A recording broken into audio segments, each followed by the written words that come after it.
Something is distracting you all, trying to do things until you visit the graves. And then nothing will distract you. The reality has set in. Trying to get a bigger and better car, a bigger and better house, a bigger and better job, more family, more children, all these other things. And death is something that is inevitable. Something that no one can stay away from and no one can deny. No one knows when it's going to come, but everybody knows that it's coming. As soon as you die, the soul begins to experience the Barzakh world. The Barzakh life is a life which is a barrier, which has a barrier between this world that we live in and a world that is unexplainable to us. You can't understand it. It is a life of a certain type with its own reality. And it is nothing like this world. And it is not the here after the day of judgment, nor is it this world. It is somewhere in between. I'm wealthy. Your wealth means nothing today. I'm strong. Your strength means nothing today. I'm respected. You're respected in this world, but not in this world. Not in the world of the Barzakh. I am someone who's influential. That's back then, but not now. I'm someone who's a leader. Back then, not now. I'm someone who's this and I'm someone who's that. That's back then, not now. Now, it is only La ilaha illallah Muhammadur Rasulullah. All of a sudden, the most tremendous interrogation, the most severe type of interrogation that you will ever experience happens. The test. At the moment of death, right before the believer dies, because there's different situations. The situation for the believer is one, and the situation for the ingratitude-filled disbeliever is different. As for the believer, when his moment has come and he can't put it off any longer, first, other angels come and they sit as far as his eyes can see. He's completely surrounded by angels. Then the angel of death comes and he sits over his head. There is no escape. And then he tells the believer, come out, O believing soul. That person's soul comes out of their body real easy. It flows out. As soon as the angel of death gets the soul into his hand, those angels rush up and they have like cloth from paradise that smells good. And they wrap it up really well and they start ascending up to the heavens with this deceased soul. As they go up to the heaven and the smell comes, all the angels start to make dua and ask Allah to let that righteous soul pass by them. And they start calling him by the beautiful names that he had in this world, that the best names that the people called him. And they ask, who is that beautiful soul you have there? He is so-and-so, the son of so-and-so, the son of so-and-so. This soul, as it goes up through the different levels until it gets to the highest heaven. And then Allah subhanahu wa ta'ala will say, return it back to its body. Because I promised them that I created them from the dust and I'm going to return them to the dirt and I'm going to resurrect them from it. And when it gets to its body, the people are now in the grave and the people are now covering up his body. And he can hear their footsteps as they walk away. And you are left alone with your deed. You look towards your right, no one is there for you. You look towards your left, no one is there with you. You look towards your right, it is only the dust and worms. You look towards your left, it is only the dust and worms. What happened to your family? You are forgotten. You are from the past. What about your wealth? The hard work that you put into your wealth has been spent. Your wealth is gone. Not even a dollar will follow you. Not even a dollar will come with you. What about you? What are you left with? Only your deeds. Hasanat, sayyi'at. All of a sudden, the most tremendous interrogation, the most severe type of interrogation that you will ever experience happens. The test. It's the most scariest situation you can ever imagine. Munkar and nakir show up. You are put in this grave while everyone else leaves you alone. Help! Help me! Unfortunately, no one is there to hear you, and no one is there to help you. And then everyone walks away and you are left alone. Subhanallah. Imagine that. And then suddenly, two angels will come down, wake you up and say, depends. What would they say? It all depends on the good deeds that you did in this world or the bad deeds that you did in this world. If you are from amongst those who did well and did good deeds, then they'll come to you in a good appearance. And then they'll say to you, get up, O the servant of Allah. Allahu Akbar. How beautiful is that? If you are from amongst those who disobeyed Allah, those who neglected the commands of Allah, those who thought they don't have time to worship Allah, they were too lazy to worship Allah subhanahu wa ta'ala, they'll come to you in an ugly appearance. So ugly, so scary, so terrifying. They'll crack you on your head and they'll say to you, get up, O disobedient servant of Allah. It is enough uncomforting in the grave, can you imagine? In addition to that, the appearance of those angels, Munkar wa nakir. And what would they ask you? They will ask you three questions. Man Rabbuk? Who's your Lord? Wa ma dinuk? What's your religion? Wa man nabiyyuk? And who's your prophet? Simple. Anyone can answer. Bring a 2-year-old boy or girl and ask them, who's your Lord? Allah. What's your religion? Islam.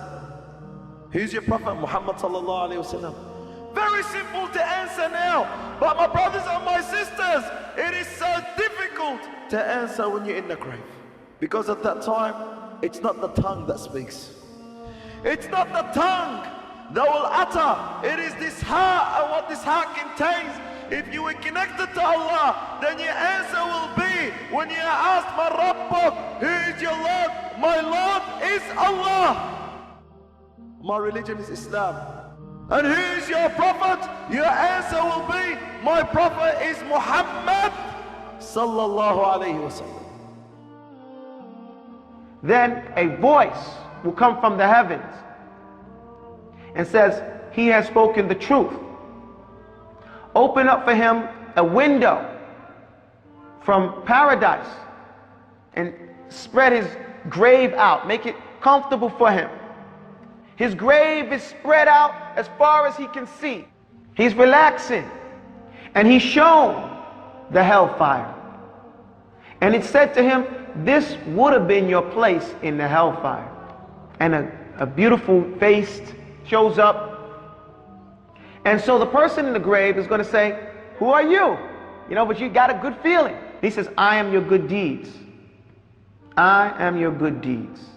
You were quick in obeying Allah, and you were slow to disobey Him. That's for the believer. As for the disbeliever, the situation is a lot more serious. That someone who has disbelieved in Allah has rejected the validity of the Quran and rejected the validity of the prophecy of Muhammad sallallahu alaihi wasallam. Doesn't matter if they were a good Jew or a good Christian. When the disbeliever dies, the angel of death comes and sits by his head. The angels sit as far as he can see. surrounding him. They don't have the beautiful smelling shrouds. They have stinking sacks that they got out of the seventh depth, out of hell. And so, because of their attachment to this world, they do not want to leave. The soul runs around in the body, clinging on to the bones and holding on to the arteries and the veins, trying to hold on to the little bit of life that it thinks it has left. So much so that the angel of death has to put his hands on you. And it's a very painful thing.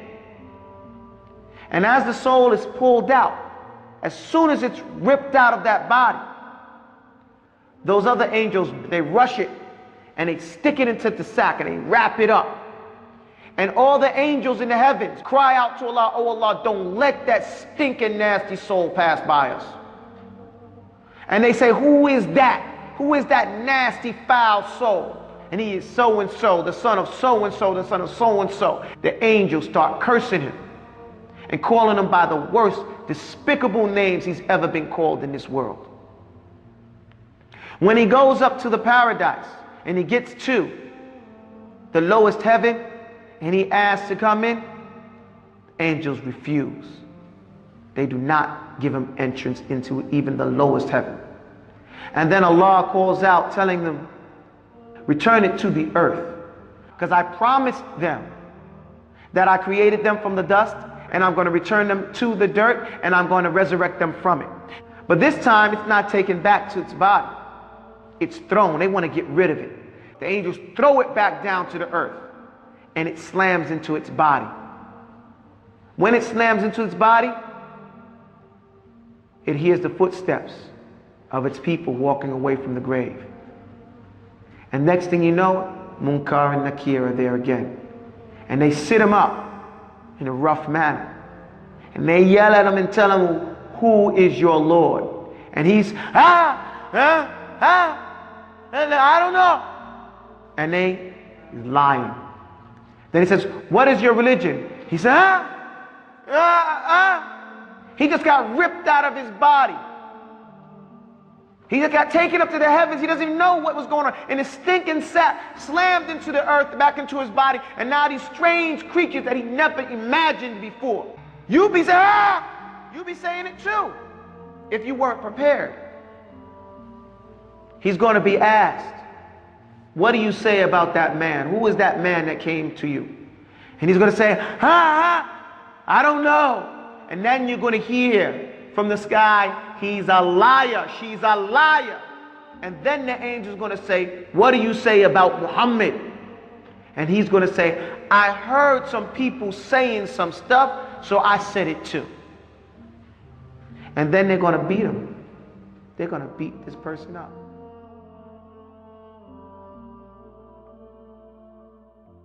So much so, his ribs are going to go into where his other ribs are. And he's going to see the hellfire. This is where you're going. This is your spot. Then he's going to be shown the paradise. That you ain't getting that. You going to hell. Then the angels go away. And an ugly, despicable looking person comes and gets close to him. Man, what are you? I'm not getting a good impression here. He says, I am your bad deeds. I am your evil deeds to keep you company. And then other torments of the grave begin. The Prophet ﷺ's journey. The narrator says, every time the Prophet ﷺ would meet us in the masjid or see us in a gathering, he would ask, who has seen a dream today? One day, the Prophet ﷺ, he himself saw a dream. And when the Prophet sees a dream, it's absolutely true. And he said, last night, someone came to me in my dreams, meaning angels. And they took me into the skies, into the life of the Barzakh, into another world of the dead. He said, we reached a place. I saw before me a man who was lying down on the floor. and there was another man, a big man holding a huge stone. He would come up to this man lying on the floor, and he'd throw the stone onto his head, and it'd crush his head, and the stone would roll away. The man would go to pick up the stone, and by the time he comes back to the person on the ground, his head has been restored. And he'd crush it again, and he'd keep doing that over and over. So I asked them, who is this man on the floor, and why is that other man doing this to him? They said to me, move on, move on. He said, then we moved on. Then we passed by a man who had a brass hook in the front of his hands. And he would place the hook on the front of his face from his mouth, and he would rip his mouth and eyes and half of the face to his ear. Then he would come to the other side of his face and rip his other side of his face to the other ear. When he'd go to the other side, the first side is restored. Then he'd do the same to the restored side, and then the other side is restored, and then he'd do it again. And he'd keep on doing that over and over again. The Prophet ﷺ asked, who is this person and why is that other man doing this to him? They said, move on, move on. He said, I reached a man who was swimming in a lake which looked like blood. And there was another man on the edge. He had stones in his hands. The man would swim to the other man. The other man would put stones into his mouth, and he would have to swallow them and carry them across. And he would bring them out on the other side, and he would come back, swim back, take another stone, put it on the other side, and continuously do that. He said, why is this man doing this, and who is the other man? He said, move on, move on. He said, we reached a place. He said, I saw men and women who were naked inside of an oven, and it has fire underneath it. And the fire would burn from underneath and burn them, and they would all scream. And the fire would come back. Then it would burn them, and they'd all scream and come back. I said, who are these people and why is this happening to them? They said, move on, move on. He said, I reached and saw a man so tall that I could look up and could barely see his face. But he was beautiful, and he had a white beard. And around him were children, lots and lots of children, in a beautiful garden. He said, who is this and who are these children? They said, move on, move on. And I saw a group of people. One side of their body, of their face, was the most handsomest and beautiful that I've ever seen. And the other side of their face and body was the most gruesome and ugliest I've ever seen. Then they'd walk to a river and they'd bathe in it, and then the side that was ugly was restored to be as beautiful as the other side. And so they were completely beautiful as I've ever seen. I asked, who are these people and why is this happening to them? The angel said, move on, move on. He said, I came to a man, this big man, and his face was the most hideous and ugliest I have ever laid eyes on. And he didn't smile. I asked, who is this person? And they said, move on, move on.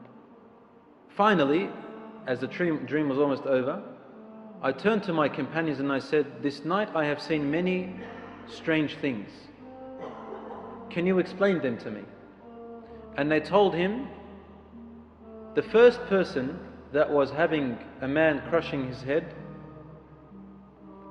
he said, that was a man who used to deliberately sleep past his prayers. His head is too heavy to get up for his prayers. And so he is being punished like this until the Day of Judgment.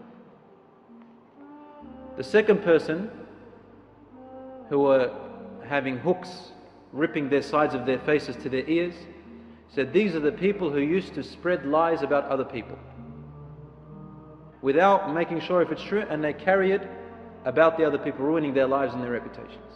This is punishment till the Day of Judgment. The third person, who was swimming and having these stones, he said, he is the person who consumes interest, riba, usury. So they are being punished this way until the Day of Judgment. What's going to happen is going to be worse. He said, the people that were in that big huge oven underneath and screaming from the heat were the adulterers and adulteresses of this ummah. As for the people who had one side beautiful and the other side ugly, and they would wash from the river and they would be restored. He said, these are the people whose good deeds weren't enough to make them enter Jannah. So they are burnt for their bad deeds, and then they are saved from the fire, and they will cleanse themselves from this river in Jannah, and they'll be restored. As for the tall man that you saw with children around him, that is Prophet Ibrahim alayhi salam. And those children are the children of believers and non-believers who died before the age of maturity. As for the man who you saw was hideous and didn't smile, then this is Malik, the angel guardian of hellfire. He has never smiled since the day the hellfire was created by Allah subhanahu wa ta'ala. But these are examples of the things that are happening or will happen in the life of the Barzakh.